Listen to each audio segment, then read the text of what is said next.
In this video, you'll learn how to create and submit claims for case management services. These claims are also called Rationed Fee for Service or RFFS claims for case management services. To do this work, users must have the Encounter Manager role, and also they must be logged in under the correct organization or program area. There are two ways that a case management entity can create and submit these claims. Going over to the CM/PA TCM billing section, RFFS claims, we're going to cover entering RFFS claims for multiple dates. This page allows for the entry and the submission of multiple RFFS claims on different dates for the same person with the same service coordinator or personal agent. Keep in mind, this only works for submitting regular RFFS claims.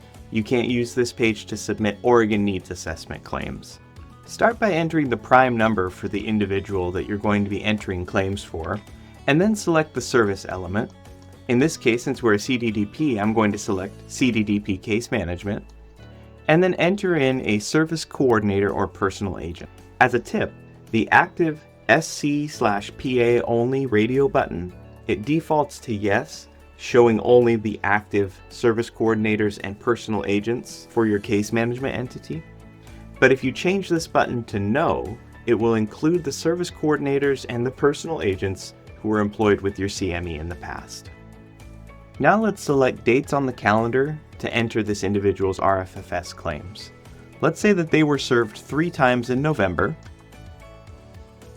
and that we want to bill for one date in October that we didn't bill for yet. I can click the back arrow on the calendar, and then I can select that date.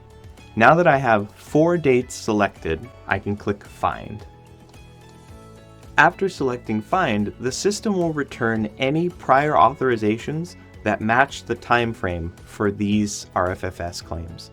In this instance, it found one for the effective date of July 1st, 2021 through June 30th, 2023, which is when all the dates I selected fall. Now, I can check the box next to that prior authorization, scroll down, and click Submit. This will submit each RFFS claim. Here we see that the request was successful and that all of these RFFS claims were submitted. They're processed through system validations that determine whether they can be paid or not. Now you may notice that these claims went to suspended status. For RFFS claims, the majority of the time, that's okay. If we click and open up one of these, we're taken to the RFFS claim detail page. Here we get the details for this claim, including its current status of suspended.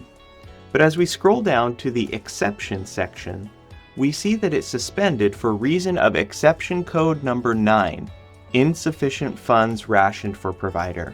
RFFS claims often move to suspended status for this reason, and that's okay because what it means is that the claim is being held until the next scheduled RFFS claims processing cycle so that it can be processed for payment. Once it's paid, the claim is going to change to approved status.